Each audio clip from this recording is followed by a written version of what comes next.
the first thing I do when I sit down to mix is probably look at the tracks, what they are that are coming to me, and think through a little bit, well, see how many there are and what they are and how things are laid out, and then get those into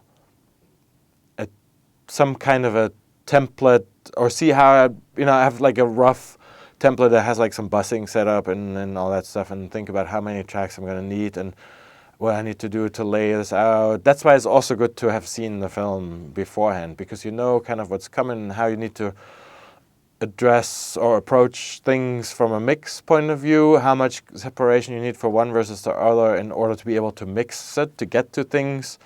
When it's like a film where you do like a lot of overall manipulation for certain scenes going into somebody's mind or whatever, you need to be able to do those things fast and grab things and do it overall, and you need to think this through a little bit ahead of time. So if you know what's coming, you can do that, take that into consideration, and then as you put these tracks that are coming to you from the editors into your more mix-oriented template, you can find the structure and a lot of that. Then the next thing in the template would be to understand the gain structure, starting with where the production is or where like the overall effects are and all that, and think that through so you don't have to constantly readjust everything overall. So you get like a sense of the overall, and usually you have a film that's shot in a certain way and the production has certain things in common, and you kind of like jump through the film a little bit and get a good read on it and adjust some overall things, and like the gain structure, where things are, how loud, and what you need to overall adjust for. That becomes an important thing because that helps you to get through things faster, because you can do like an overall setup. And I always kind of tell people, because there will be people in the room like thinking, why are we not mixing? But that's a big part of mixing. And I tell people, I'm just sorry, it seems like I'm not doing anything, but this is like the quiet part of the mixing, so to speak, to find the right overall setup to put things in. And then once we roll, I'm already like 30% into the mix, basically.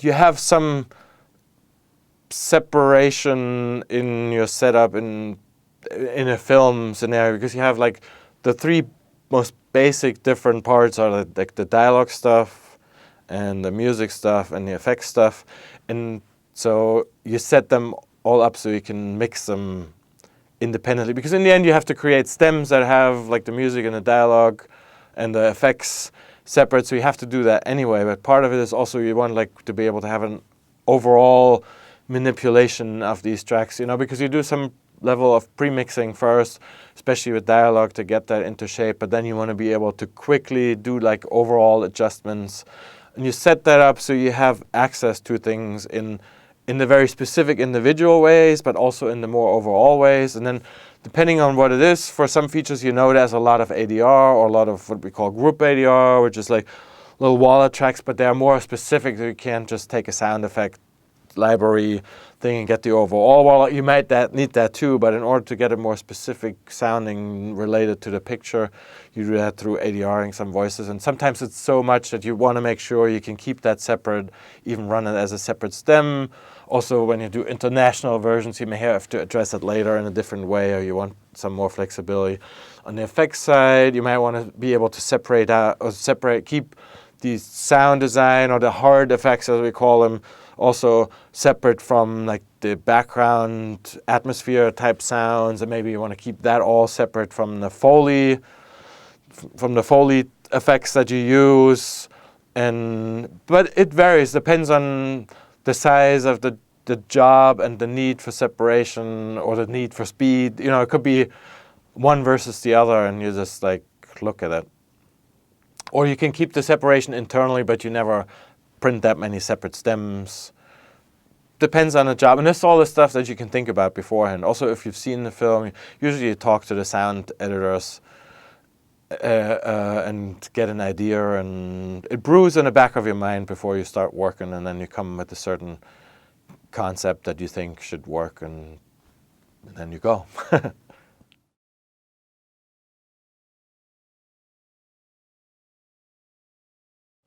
what a sound editor can do to help me with the mix is probably all in the preparation of how they edit.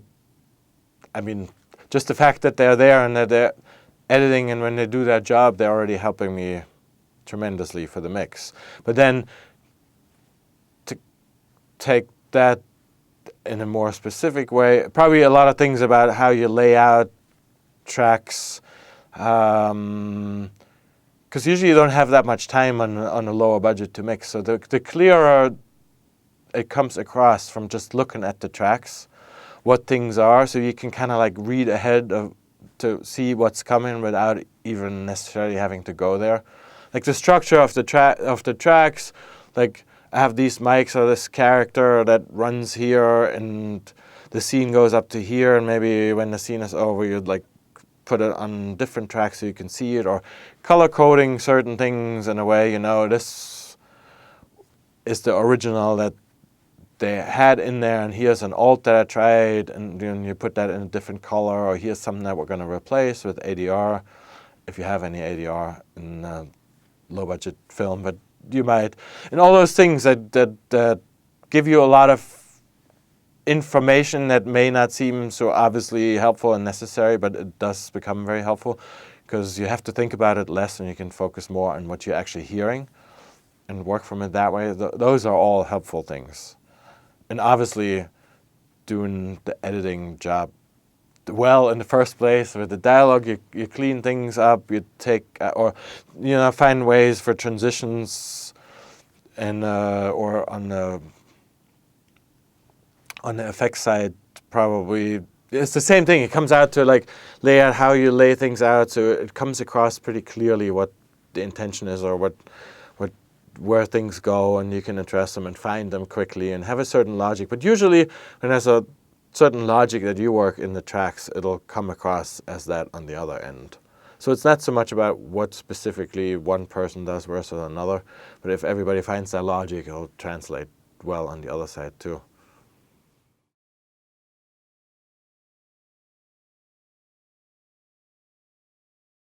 Dialogue is usually, I would say, probably the first thing that you start mixing, usually in a way that you do some kind of a pre-mixing of the dialogue, of the production dialogue and the ADR or whatever. But because, from shooting, obviously, there's going to be so many different things every time. With every setup is different, every scene, obviously, but within the scene, the setup and the angles, and depending on whether it's inside or outside, you may have different types and different amounts of background noises.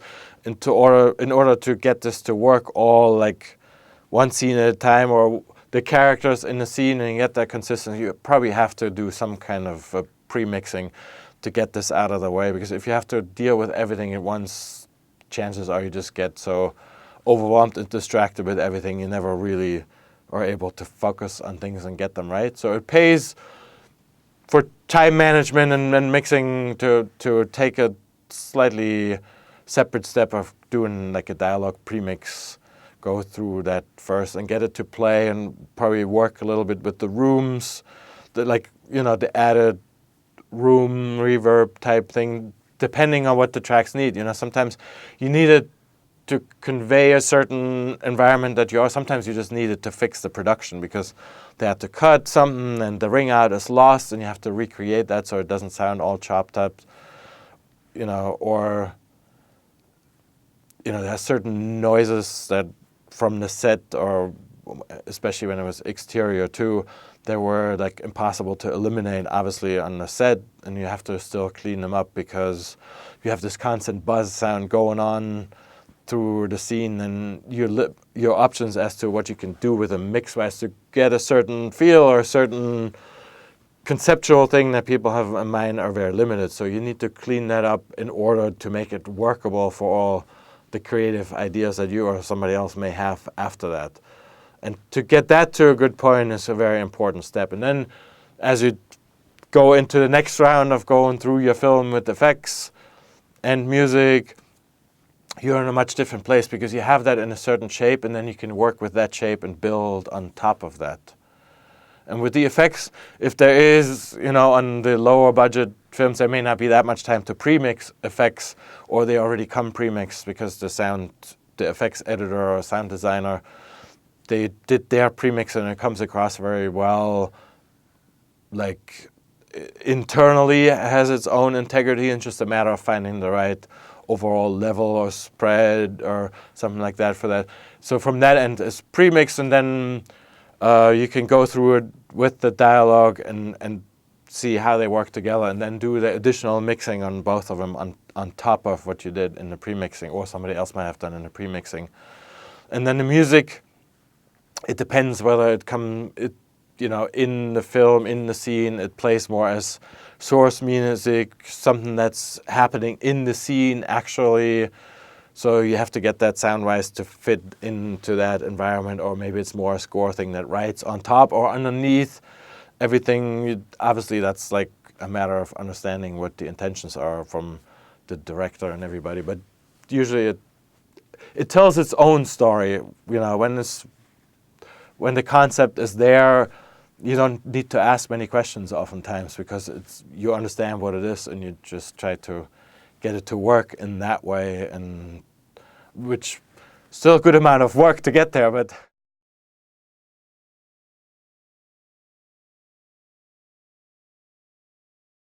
ADR is a very interesting topic and subject by itself, and it probably always will be, because it could be different reasons. It could be that somebody is replacing something for technical reasons because somebody hit the mic like I did earlier.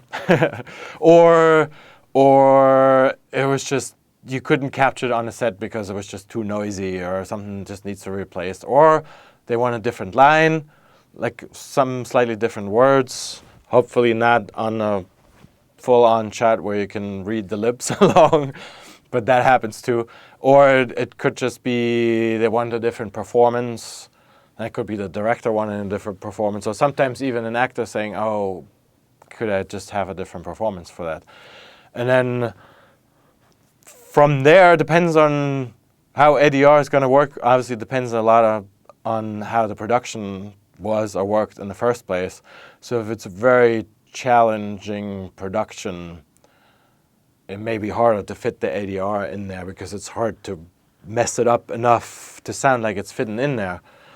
But it seems like usually nowadays people record often ADR with two mics, one for the lav mic and one for like the boom mic, and then you choose whichever one is a better starting point. Sometimes you may actually choose the one that sounds more messed up, because it's already closer to what the production sounds like, and it's easier to manipulate in that way. And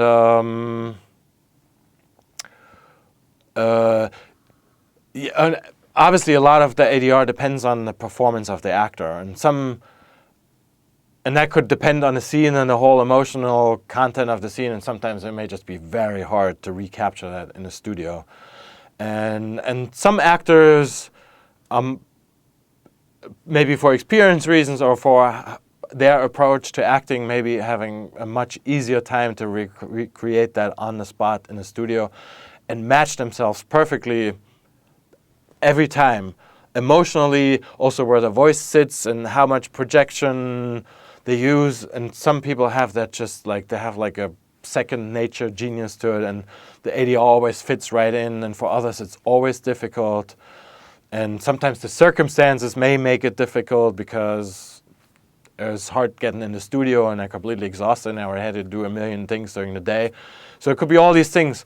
But the performance is to have the performance right for the ADR to fit, not to be perfect by itself, but to fit with the production. That's, I think, the most important thing. And then manipulation is probably more often messing it up enough to fit with the production. EQ is like really listen, why is the production sounding the way it does, and what do I need to do to the ADR, and also match the room in a way that it matches that way. And then often what helps with mixing in ADR is something that has nothing to do with ADR. It's like how much else is going on sound-wise that allow you to feel like it's happening in the same environment. You know, that will be the backgrounds, how much stuff is there that can distract you even from that little moment where the ADR kicks in or where it goes out and has to match the other end, or some Foleys that happen. And sometimes you even just like, you cut in a sound that otherwise you wouldn't, but it's like the perfect little tool for a transition. If you like outside, you have noisy production tracks and you got to put in that ADR line, you may put that call horn right where the ADR starts, just so it gives you an easier time to transition into the ADR. So all these seemingly unrelated tools that you can use sometimes too for ADR. But it'll always be a topic that requires work.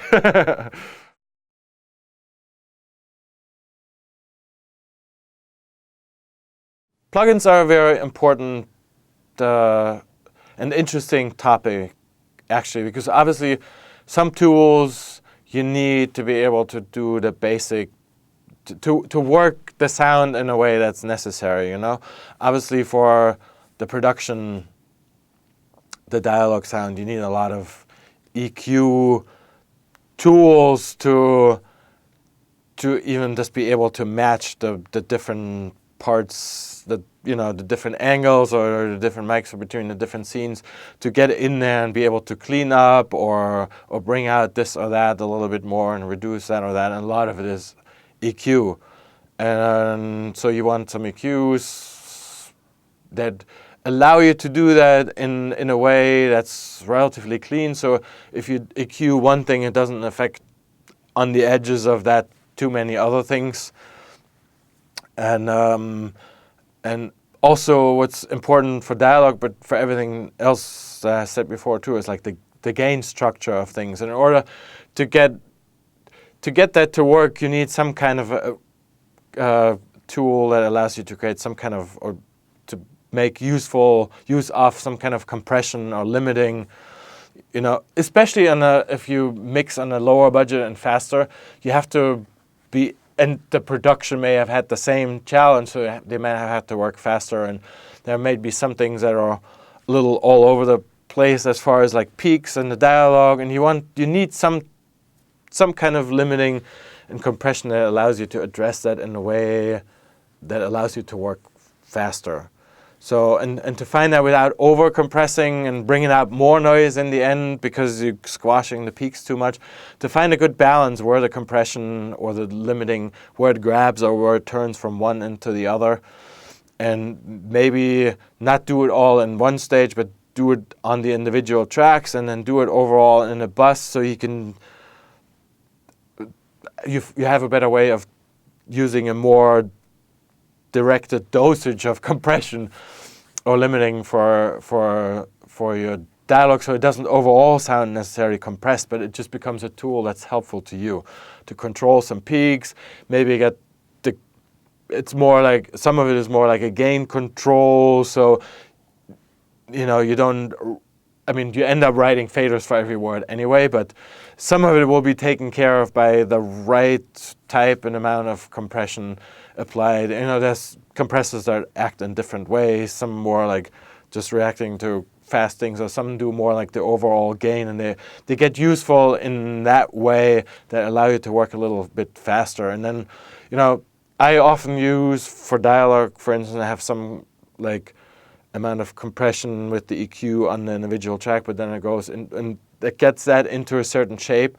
But then on what I would call like the dialogue bus that things go through, it hits another compressor that's set with a different purpose in mind, you know, and then you can use that partly obviously for the level and gain purposes, but also, you know, if you push the individual track a little bit more, it'll get louder, but it also hit the compression that you have on the bus in a different way, which starts shaping the sound. Sorry, I just hit the microphone. But it starts shaping the sound in a certain way that's useful for you. Or maybe at that point you start pushing the levels more on the bus because you have the overall shape and you want just to overall be louder. So in that sense, for dialogue, EQ and compression are very useful.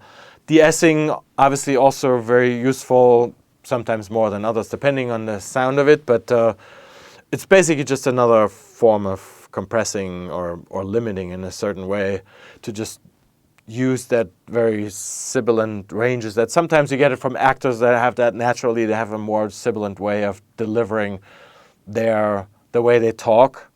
Like, that could be S's, or it could be just the more explosive, loud sounds in the dialogue. Or sometimes it gets more sibilant because you had to clean up certain in order to get the dialogue to sound right and have the right projection and the right amount of energy and power. You have to like increase the presence, and that may bring out the sibilance, and then you have to find a way to work it back from there without sounding wrong either. And that's where de-essers come in as a very useful tool. So you basically set them as a compressor that works in a certain range, and you can find that range. Maybe an overall film, the production sound has an overall quality, or maybe because of what you do, or maybe even individual in a certain actor or just in a certain scene. But you find like where this, if I were talking with a lot more S's like that, you would have to address that at some point. And obviously some of it maybe a dialogue editor already was able to take care of, but some of it only becomes apparent in the mix. So you want to find that range where that sibilant is, and it's a relatively narrow range that you set the de-esser to, so it responds whenever that hits. And if you can find a good balance, it does that subtly, but it does it reliably also. So whenever that hits, it ducks it out, but only in that frequency range. It becomes a very useful tool, and it helps you also to get through your low budget mixes faster, but it's not limited to low budget mixing for sure. It's just a very useful tool. So that would be another useful tool and a good plugin to find. And what else? Certain reverb, yes, of course, always. Partly, as I said before, on the production and dialogue, because of the necessities of how it had to be cut for the picture purposes or what was there for the sound. Sometimes you may have to clip the ring out of a certain word, but of course that sounds wrong, so you may have to fix that with reverb. So you want to have, if you have a couple of reverbs, you want one that's useful for letting you manipulate all the individual parameters that you may need to manipulate to match the production, what's in the production for a reverb, or for a certain echo that you hear on the production, or a certain reflectiveness of the environment, or just how long it rings out on the actual track, to be able to recreate that and be able to do that quickly. But just not really, I'm not looking necessarily in that case for, now I need to go from the small room to the big room to something that sounds more like a theater. It's more like I need to really manipulate this rings out this long, has a certain pre-delay to have a certain bounce to it, and whatever the track needs, and probably use that even in a mono way, just like the production. That would be one very important useful tool for dialogue mixing. And a reverb that lets you do that fast is the better reverb for that. And then nowadays all these so-called convolution reverbs, where it's basically based on sampling a real environment, a real room, or a real arena or something, and the reverb that gets created is based on that. Gives you a very realistic sounding tool to recreate or create spaces, but it's maybe not necessarily the best one for that kind of fixing of the production. But they're very useful because also, and again, not just limited to lower budget productions, but when you get the noisy production tracks and you have to clean them up, often you need something to recreate the liveness of the track, because some of the cleaning up may make your track sound a little more dead than you wish they could be. And for that, for instance, those convolution reverb type things like Altiverb, or there are many others also, are very good, because then you can go a little further on the cleaning up, because you can bring the life back. Because those have this way of you put like the voice into it, and it creates a very natural sound that almost restores, depending on how you use it, but it can allow you to almost restore some of what you lost on the other side, or maybe even something that was never there so much because of the constraints of how you were able to make stuff. So those kinds of two different directions of the verb overall for production. For effects, similar, depends on, do you want to just create a certain feel or a certain, sound design purpose, or do you want to, is it more to put things into a certain space, like with a lot of hard effects, like doors or all that? You want to just make sure they feel like they're in the right space and, use reverbs for that. Also on effects, or Foleys for that matter, sometimes it's good not just to protect your hearing and everybody else's hearing, but to have a little peak limiter at the very top and things get very loud. In a track, you probably don't want that in the mix like that, so when you have a little peak limiter that's there and takes out some of that blow, obviously you might have to adjust it depending on whatever the moment is, but that'll be very helpful as a tool. Noise reduction in the mix, obviously there's all these tools like the X noises or the isotopes and all that. In the mix, you may not have that much time to dig that deep. Nowadays, as often dialogue editors get very good and spend time cleaning up overall stuff, but sometimes you may actually need to, because you may only know as you've reached that point of pre-mixing the dialogue, what else needs cleaning up and what the overall is that you can EQ out, or what you should get out before you do some more EQing and all that. So that's useful. And then there are other more that you run, more the live running, like the cedar type noise reduction, which there's also different ones. Some of them are just emulations of much older analog tools, like that Dolby originally built. There were hardware boxes, and basically they're in some way or another multiband compression type tools where you can take down a certain range. It will have different amounts of bands, and by reducing, you find where the energy in this mostly production soundtrack is that's getting in the way, like a loud hiss or a lot of boominess that you don't really need for the dialogue. And you could EQ it out if it's a very specific frequency. That'd be very useful. But sometimes it's better to just use one of those noise reduction type plugins, WNS or those, or the Cedar is also used to be a hardware box, and it's just used to be a very expensive tool, and now it's much less expensive, but it still exists as a plugin too. They can dial in very much to very limited or specific ranges, and you can reduce the energy of the noise without reducing hopefully the clarity and the energy of the actual dialogue, and you can do a lot of cleaning up relatively quickly. Once you get more intuitive of how the plugin works and how it affects the sound, at some point they all become like paintbrushes in a way, and in order to paint this picture, use this brush and this type of paint versus whatever. So, but generally I try not to go, I'm not so plugin oriented, because really a lot of it comes down to using EQ and compression and reverb in the most basic way to get to your sound. You can get very far, and then you do more sound designy stuff and you try other things, but the basics you get with those three overall tools, and find good versions of those tools, and that'll help you the most.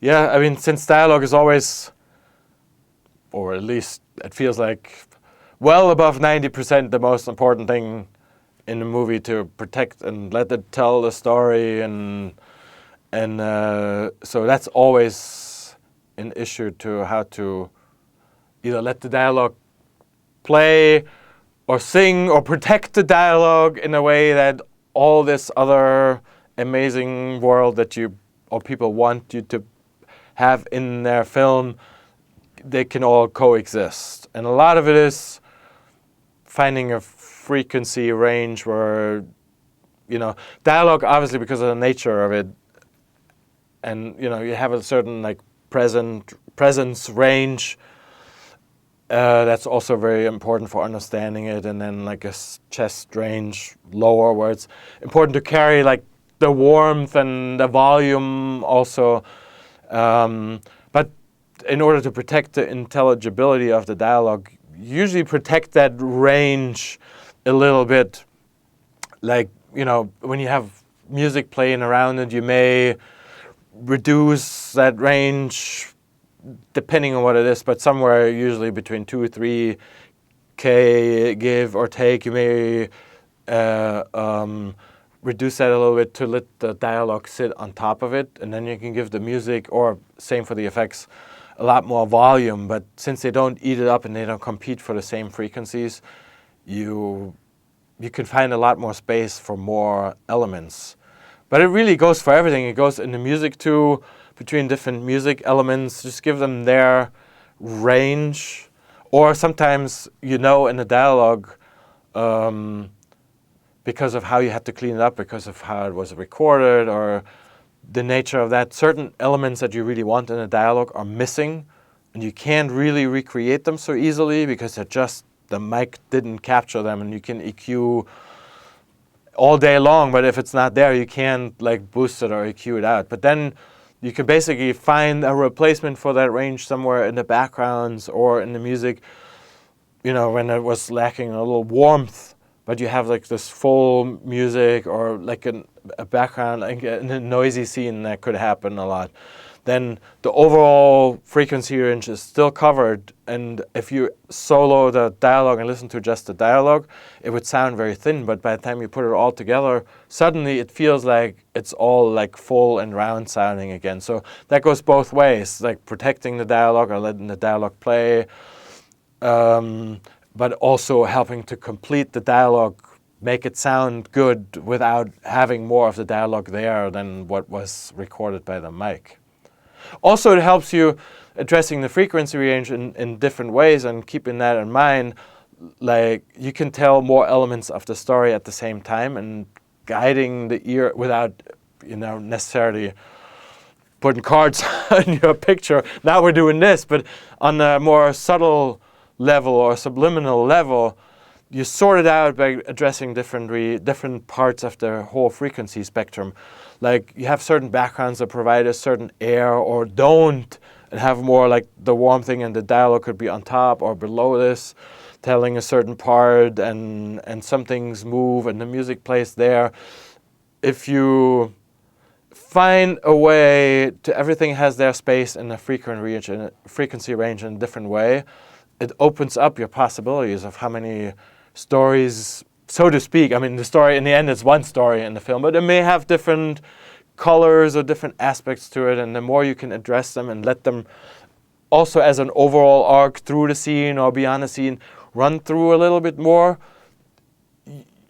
you can tell these stories more, or tell more sides of the story at the same time without necessarily confusing people, because they can't follow the dialogue because the next thing is competing, and everything just becomes hard to focus on, and then there's a cut and everything changes, and you lose your audience, and then they think it's a boring film, where it's really just it was hard for them to follow because everything was happening in the same range and all that. And if you can find ways to spread that out a little bit more, or to use everything that's available, and this also goes for space, in a surround mix, then you can tell much more without confusing or losing everybody, and suddenly one thing can have one arc and get louder this way without the other getting louder, and suddenly you have so much texture in your film that you can let the film tell that is what at first you thought this might be too slow or too boring. Suddenly it has a whole different speed to it, and it keeps